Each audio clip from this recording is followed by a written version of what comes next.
From The Independent. Most Americans believe the U.S. is on the path to another civil war. Shocking new poll finds.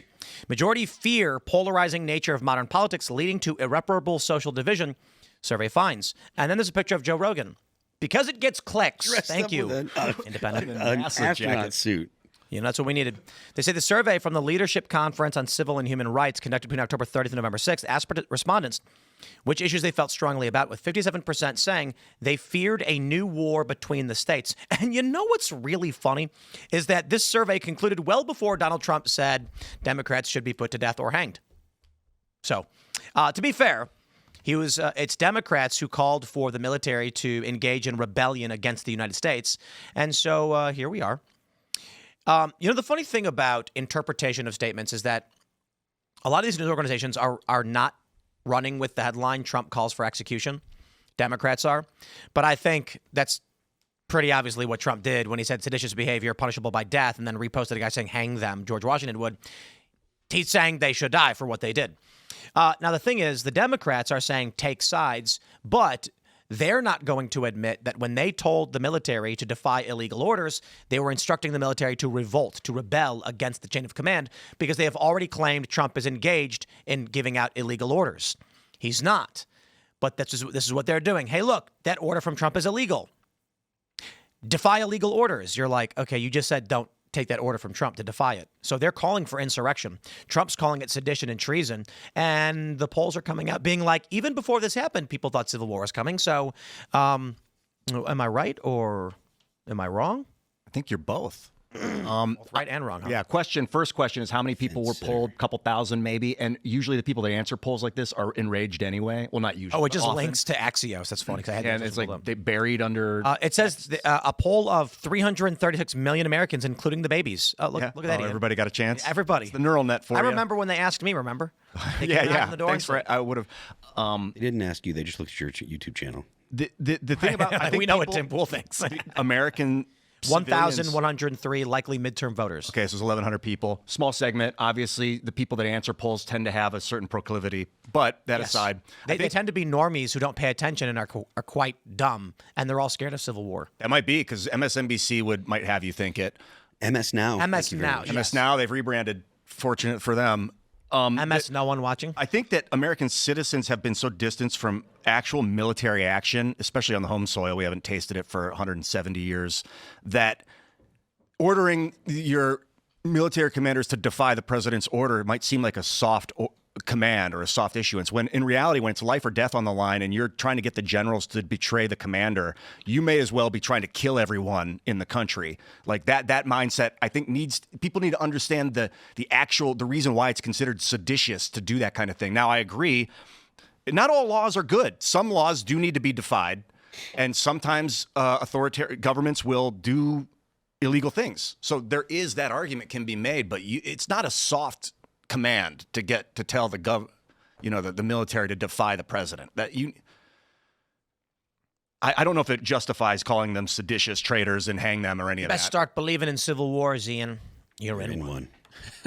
Talk about a great movie. I know. They've kept me in the dark because they want the citizens to just blindly pay their taxes and go along with... Ian, they kept you in the dark because they fear what you might do if you learn the truth. That's right. Fear me not, great ones.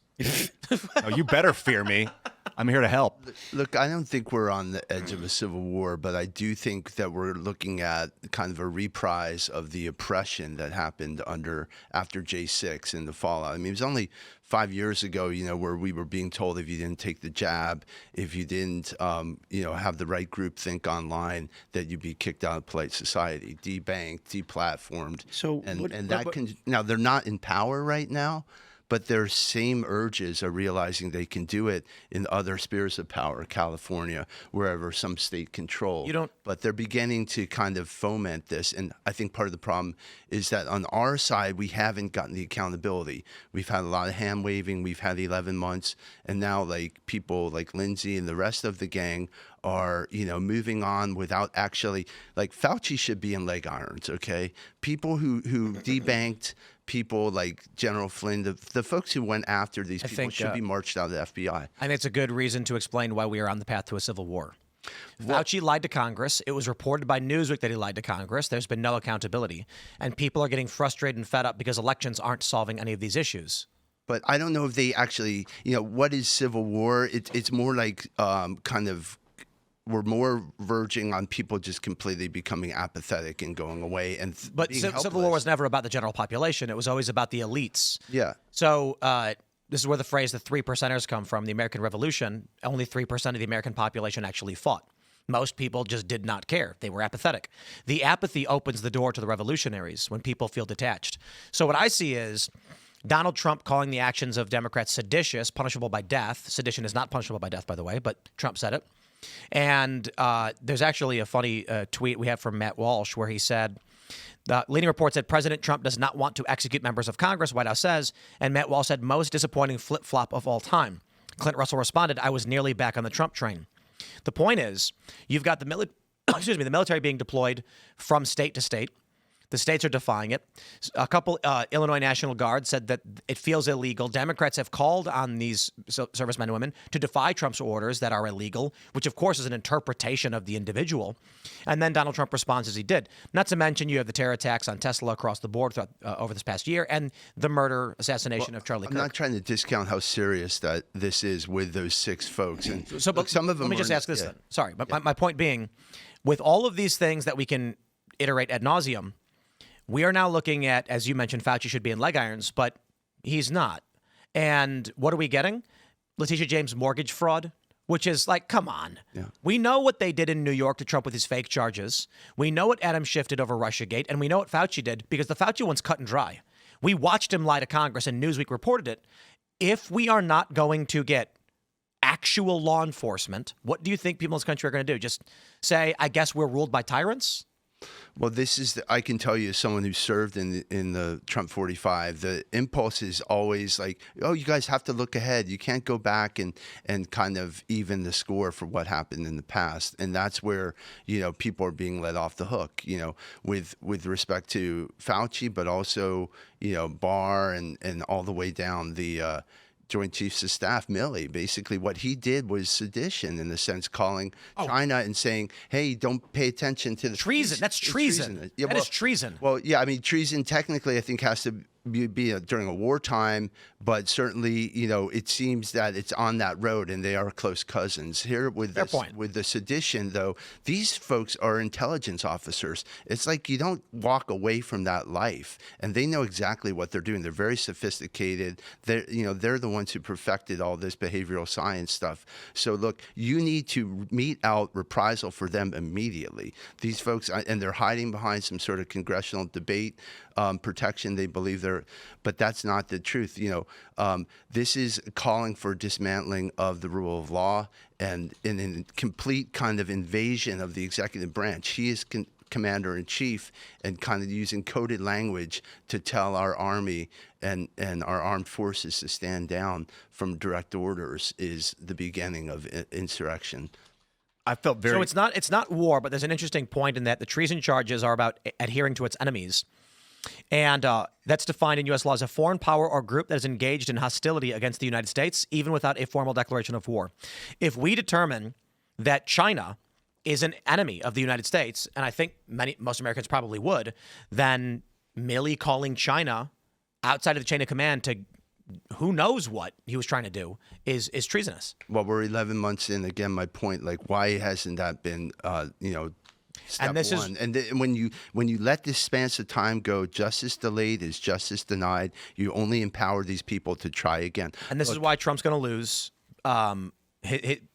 or is losing is a better way to put it. But the argument is about the ascendancy of Nick Fuentes. He's been popping up in conversations over and over again. We had a debate about him on the Culture War earlier today, and there's a lot of traditional conservatives that are very upset about it. But I keep pointing out, it's because you are weak. Because the Republicans are weak and could not be weaker. Anthony Fauci, according to Newsweek, lied to Congress. This is not even like maybe we can get an indictment. No. Newsweek said he did it. And that is a crime. And Bannon and Navarro went to prison for contempt of Congress. And we can't even get perjury charges on this guy. Okay. What's going to happen is the younger generation, they can't buy houses, they can't find jobs. They are going to say there's only one path, and it's not elections. And that is terrifying. But you know what? Boomers, you get so much of the blame.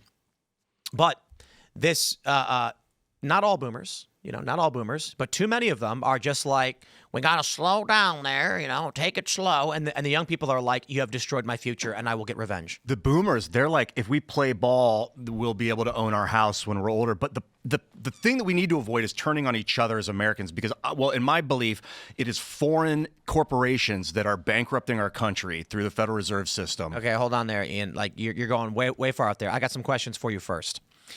Do you agree with child sex changes? Agree in what Do you sense? think they should be legal? No. Do you think that an individual should be allowed to meet a child online and drive them across state lines and into Oregon for a sex change? No. Okay, well, see, you have a very your worldview is very, very at odds with the left. Maybe, yeah. And you're saying you don't want to turn against those people while they're actively doing as I described. Hey, man, there's a you problem. guys talked about this earlier, too. Sometimes the enemy of my enemy, I'll ally with that person. I don't have to agree with your behavior, Joseph Stalin. If the Nazis are invading Russia, you're on our side for now. The point of that conversation was there is a line. Yeah, but when you're up against global tyranny through economic slavery, I'm willing to turn a blind eye to someone that wants to have their kids sex changed. Like, whatever. I'm not. I don't want starvation of the system. That's what I'm trying to avoid. Or the same people who are opening the borders so the global elites can gut and destroy this country. You're not going to align with these people. There is a problem in this country you cannot align with. I think also we have to watch dividing into two camps, and I think it's more a global thing. And I hear this on the campaign trail, but I believe it too. We're engaged in the good and evil, a spiritual battle, really. And there's travelers on both sides of the divide here. Look, one thing that always unites these people, and you saw it at the Dick Cheney funeral yesterday. War. They love killing. Basically, and like Lindsey Graham, look, his idea of the Republican Party, we're killing all the right people and we're cutting your taxes. And there you're seeing him fist bump with Kamala. So obviously there is a commonality there with the left that they're going to be able to find common ground. Here, when I talk to the younger generation on the campaign trail, they are dead set against foreign intervention. Particularly in the Middle East, people, kind of championing foreign powers over what's happening on the ground in South Carolina. So I agree. Like, we can get together with people on the left, even the youth. Like, everyone can't afford this. Everyone's paying the same price at Chipotle and seeing the sandwich go up double or whatever the case is, getting that medical bill at the end of the month and going, this is insane, So I do think if we focus on affordability, we can begin to get our way out of this. Regarding the Middle East, and you said people want non-intervention. I think a lot of Nick Fuentes' audience, since he came up earlier, is anti-intervention. They want to stop foreign wars.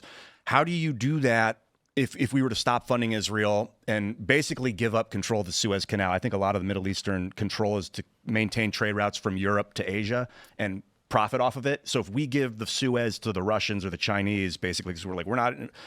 then would that not destroy our country economically?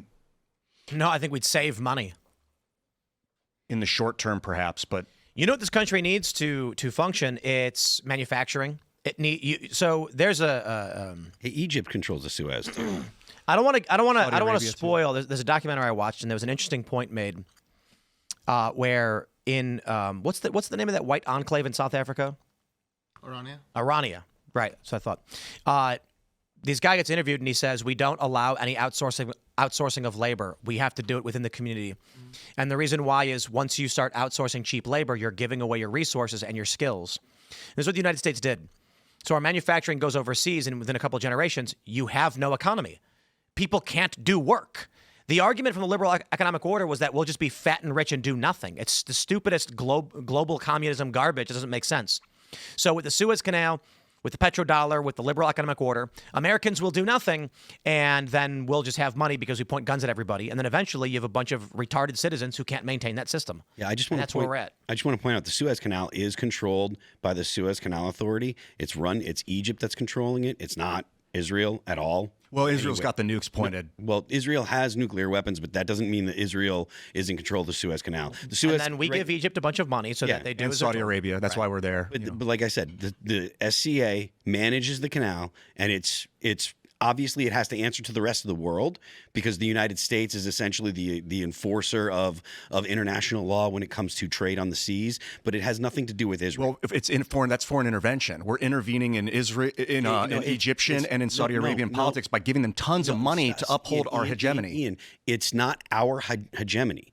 This is the United States is the global hegemon, so it makes sure that all the countries in the world can use the seas, the oceans, as a means to transport because they're international. It has nothing to do with Saudi Arabia. It has nothing to do with one individual country. It's the whole entire world that looks to the United States because we have the largest, most powerful navy in the world to make sure that all countries can operate in the seas. I think that maybe this is what Tim's saying. That model might have worked pre-digital, pre-internet, but now those borders that we're able to enforce such a thing, just the pure might of the U.S. Armed Forces projecting that abroad. Look, other powers can move capital across borders instantaneously. Yeah. And the fact that we can't build anything or make anything, look, we had these supply shocks 5 years ago. You want to see things break down, let the grid go off for 2 weeks and people can't get their food. This thing is going to really implode very quickly. So that's how you get to this kinetic situation at home. Thanks for checking out this clip from Timcast IRL. Make sure to watch the show live Monday through Friday at 8 p.m. Subscribe to this channel, and we will see you all there.